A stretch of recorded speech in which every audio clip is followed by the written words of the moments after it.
This week I learned watching postseason baseball is really a bad idea for your voice when you're a content creator.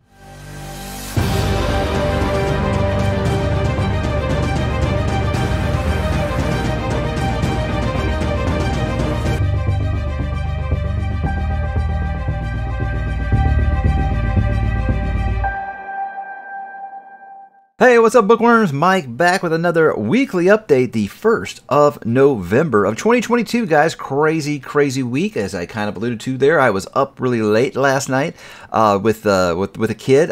Actually, he's cracked the code. He has decided, hey, if I say I just want to stay up and watch this baseball game, that'll let me stay up till 11 o'clock on school nights. So always a lot of fun to share those things with your kids, guys. But I know most of you hate my baseball team, and that's fine, but I'd be lying if I said it wasn't a huge part of what is dominating my life at the moment. So with that said, guys, let's go ahead and bust into what am I reading. Well, guys, I finished Ship of Magic by Robin Hobb. Last week I had about 100 pages left. Did go camping with my oldest over the weekend, and I did have a lot of downtime to read. Finished that, and I did enjoy it quite a bit. In fact, I'm going to be talking about Robin Hobb quite a bit on the channel here pretty soon. I'll talk about that here in a second.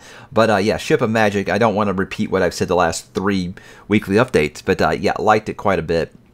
And I really do see now that all the things about how great her characters are, I can see why people say that, because there's not a single character in that story where I wasn't interested in what was happening with them and was never like, oh God, not this character again. So yeah, she is masterful at that. And that was things, even though I've gotten the reputation now as someone who hated Farseer, even though I liked 2/3 of it, I think that was never a complaint of mine. I always said her character work was just superb. So her writing style and her character work is great. It's just sometimes I feel like she gets distracted, but I don't feel like it with this. Like, I've heard some people say the live ship books are great. They are a touch over long, and I'm like, unlike with Assassin's Quest, I never ever felt like anything was just filler. I really felt like it was all there for a reason, and I was having a good time the entire time. I was engaged with the story the whole time. So very excited to continue with that, which I am actually doing. But before I get there, I went ahead and started Let the Right One In by John Linkvist. That was my last spooky season read, and I did actually finish that one the day after the camping trip. So reading a 500-page just regular thriller novel right after reading a epic fantasy Robin Hobb novel, it's kind of like drinking water. You know, it's really easy, because where I said that with Robin Hobb books, I do feel like I gotta chew my food a little bit. You know, I gotta take my time. I can't really binge her stories. With Let the Right One In, I think I read it in about 2.5 days. Very good. Now, here's the thing. I did my wrap-up for the month, and I forgot to talk about it, so people thought that just meant that it was like forgettable. No, it's just a complete accident. I completely blew over it. So I'll talk about that in my November wrap-up. But I did like the book quite a bit. I think Stephen King fans will like the book quite a bit. Here's the thing: is I'd seen the American movie just called Let Me In with Chloe. You know, I can never remember how to say her name. Anyway, it was really good. The book, way different. It was actually quite different. A lot of things. I mean, the spine's still there, and the concept is still the same, but the book, way more messed up, guys. Way more messed up. I mean, there are things where I'm just like, what am I reading right now? So, but very good. A great way to end spooky season, honestly. And yeah, nothing but great things to say about that book. And really, I just wish it had went on longer, honestly. I felt like I could have probably used another 100 pages to kind of go, because that's quite an ambiguous ending. I think you know where it's headed, but it is quite ambiguous. But I did enjoy the book quite a bit, and it's definitely one of those things where you gotta have your mind a little. Like, I just talked to Rachel this week from Shades of Orange, and I think it's just, you gotta have one of those minds that's a little messed up to enjoy a story like that, because even the protagonist of that story, if you will, is kind of Todd Bowden-esque from Apt Pupil. He's kind of got a little bit of maybe future serial killer vibes.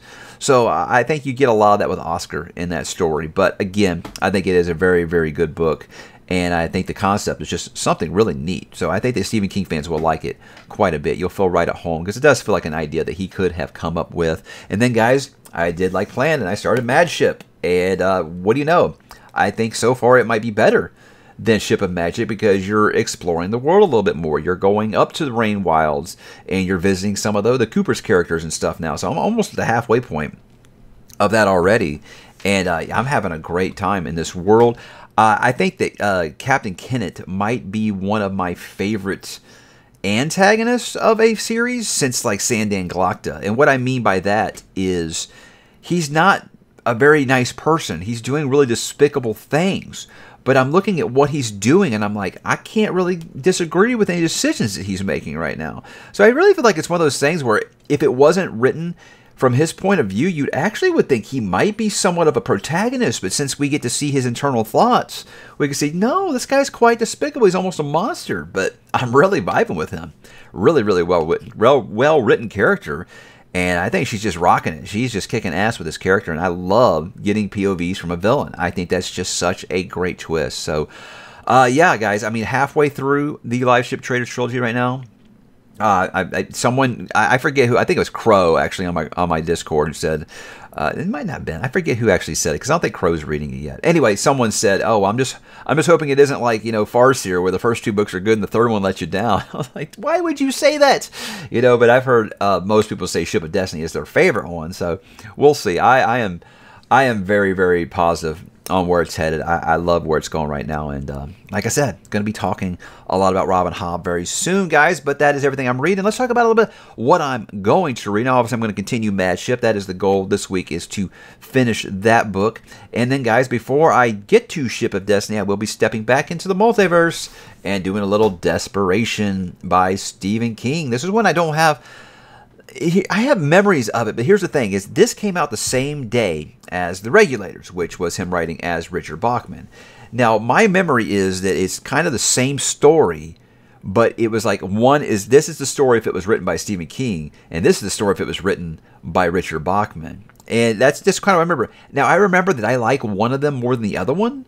I just can't remember which, because like I said, I read these on release day. I think 1995, 1996 these came out, and I read both of them like in that weekend, So it's one of those things where I got to try to remember which one it was I liked better, but who knows? I may like them both this time. I didn't dislike one. I just remember that I enjoyed one of them much more than the other one, so I'll be anxious to see how it goes. But the thing with this, guys, is this is the last book that I need to reread before I do my part 3 of my Ranking Stephen King video, because I get a comment every single day on my Ranking Stephen King Part 2 video, or someone's like, bro, where's Part 3? It's been 7 months, so I think I might have a nice little Christmas present for you guys, for you constant readers out there who are wanting me to do that. So, Desperation, if you guys want to join me, as always, I would love to have you along. But how about a little bit of this week on the channel?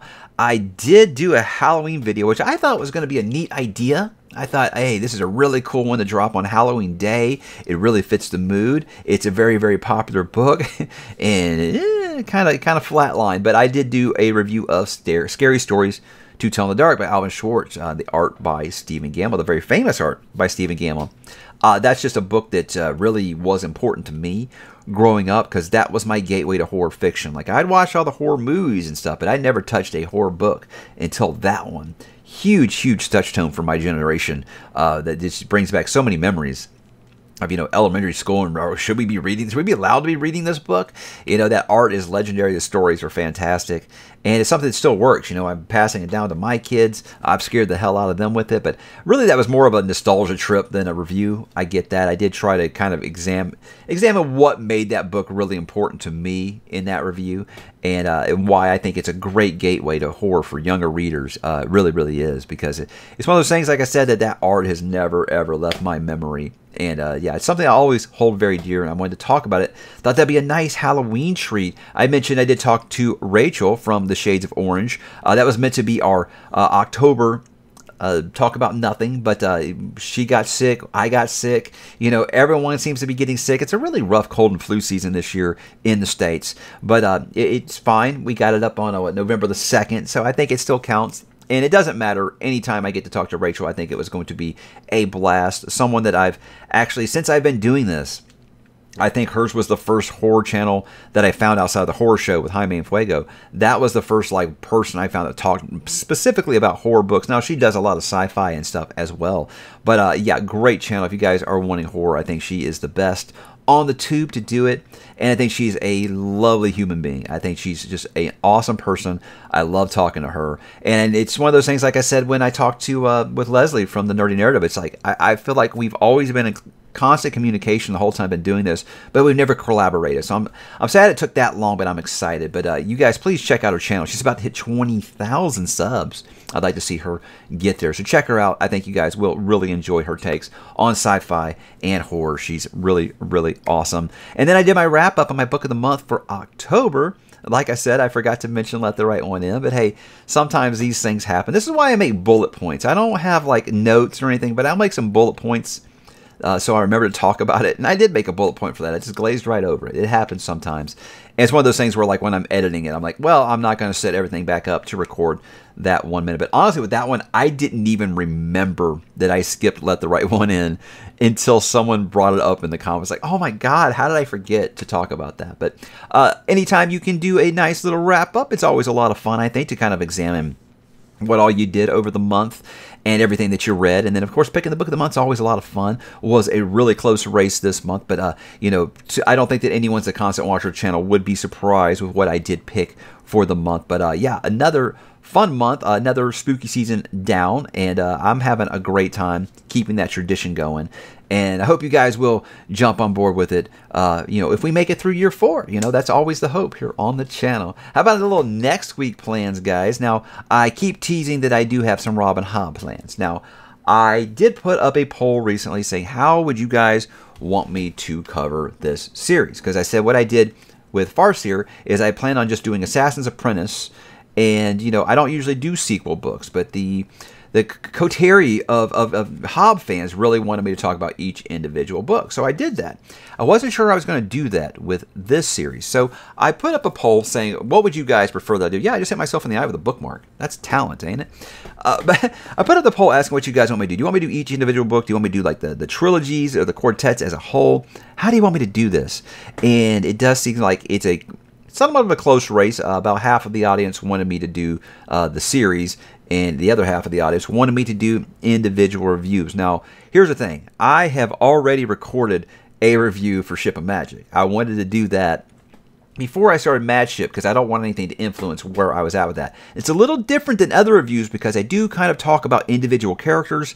I would say, light spoilery. So I feel like it's one of those things where I've got to kind of straddle that fine line. I have to talk about things a little bit more than I usually do in a standard book review because I am going to be going into detail a little bit more. So it's one of those things where I'm still going to call it spoiler free because I don't really tell you what happens in the story, but I do talk about some things that the characters go through in the story. So I think that with me, when you're getting into book 4 of a 15-book series or 14 or however many it is, I have 16, I think that you're not really getting a lot of people who are like, hey, you know what, I have never read Robin Hobb, but I'm going to be interested in this spoiler-free review for book number 4 in this series. So it's not full spoilers, but like I said, I would label it light spoilers because, like I said, I do talk about some of the journeys that some of those characters go on in that first book. So the plan is, guys, I will be doing reviews for individual Robin Hobb books. As long as you guys watch them and want to see them, I'll keep making them. That's what I always do here. If you guys want it,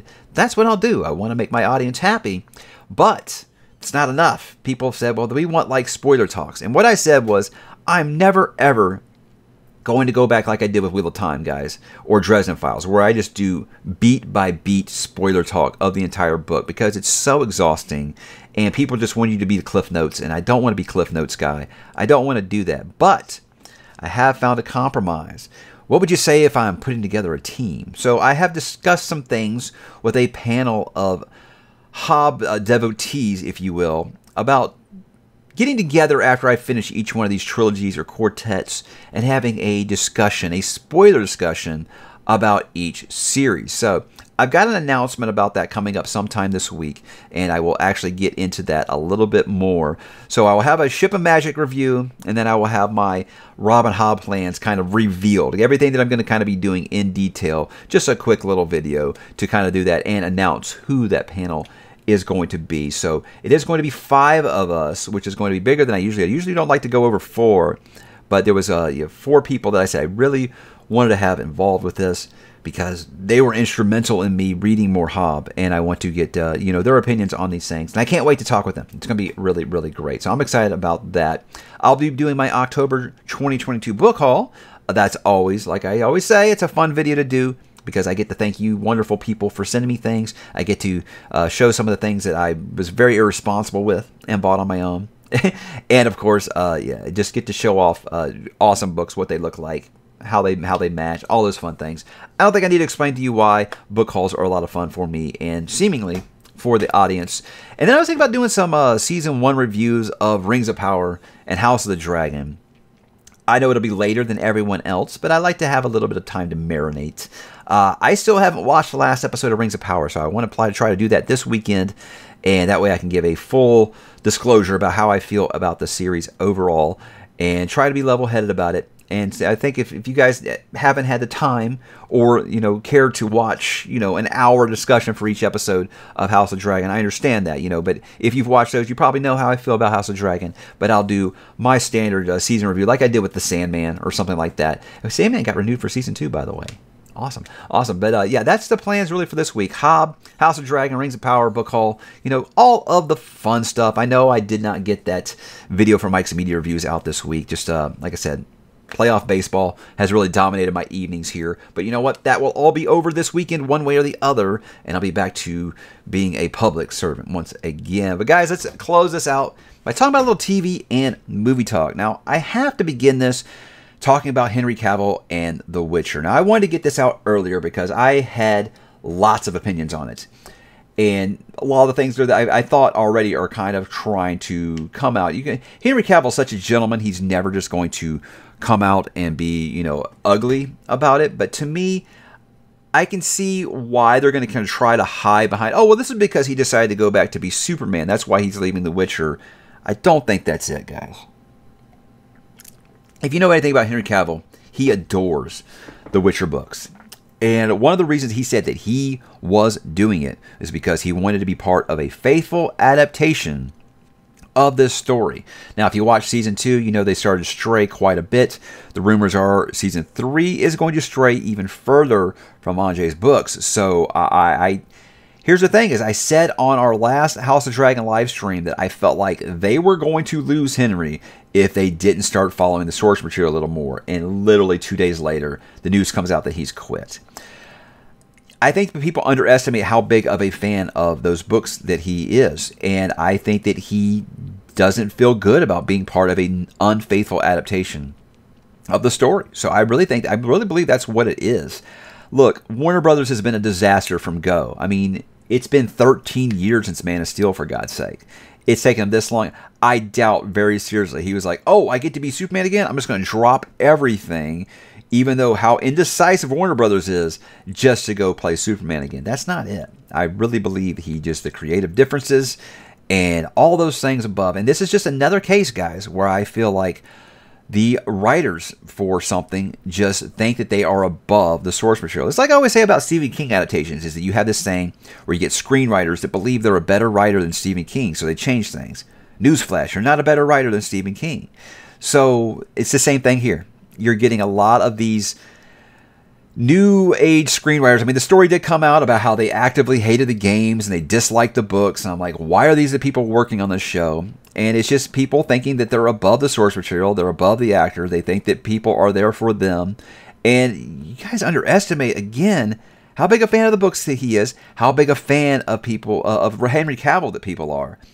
A lot of people were only watching that because of 1, they love the game, 2, they love the book, or 3, they love Henry Cavill. Now you're telling me you're going to do none of those 3. The drop-off after Cavill leaves is going to be massive. And that's not even saying, Liam Hemsworth might play a great girl. You never know.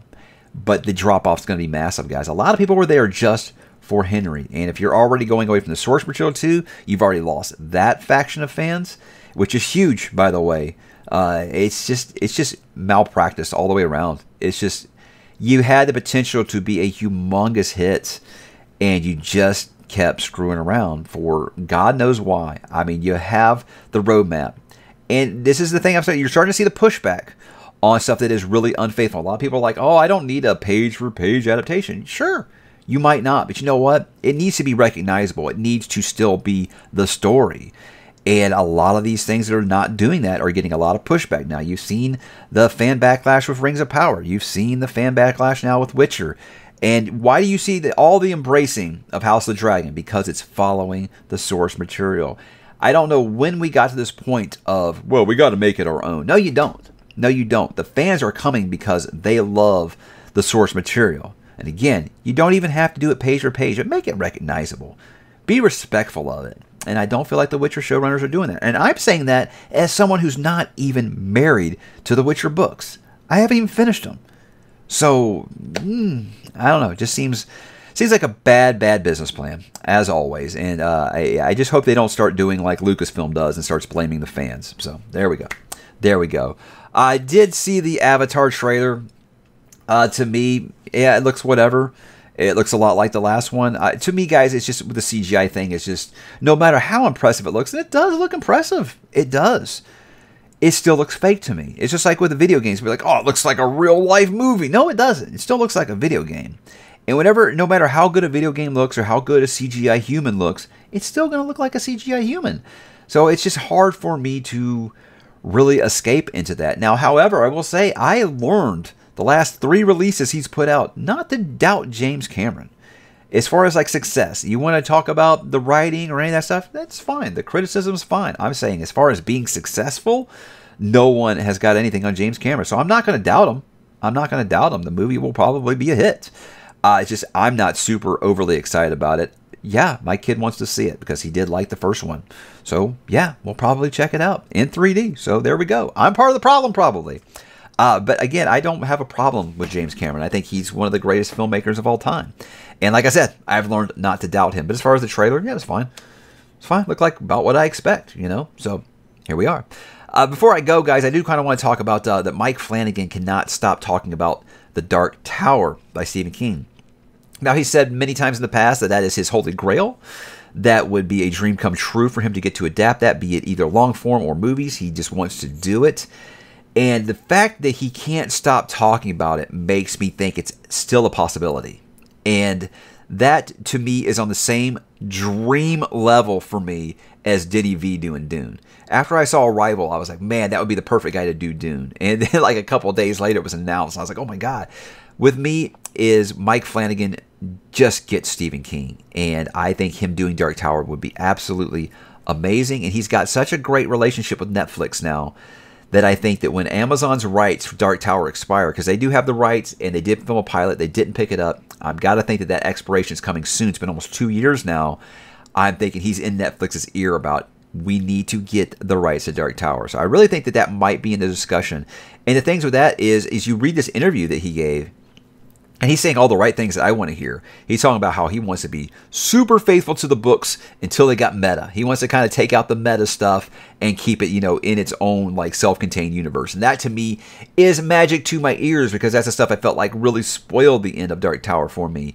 But yeah, I mean, it would be a dream come true for me as well as him to see Mike Flanagan doing the Dark Tower. I think it would be just amazing, and I don't want to see anyone besides him do it because I just think that he and Frank Darabont just get Stephen King, and no one would handle that franchise better than him. So Netflix, please get those rights, pay for them, get them, and then put the money into them that they deserve and let Mike Flanagan do what Mike Flanagan does, which is create and be faithful and just make Stephen King stuff feel like Stephen King. That would be amazing. So guys, that was my week. How did your week go? Why don't you drop in the comments and let me know what you're reading, what you're listening to, what you're playing, what you're reading, all those things and more.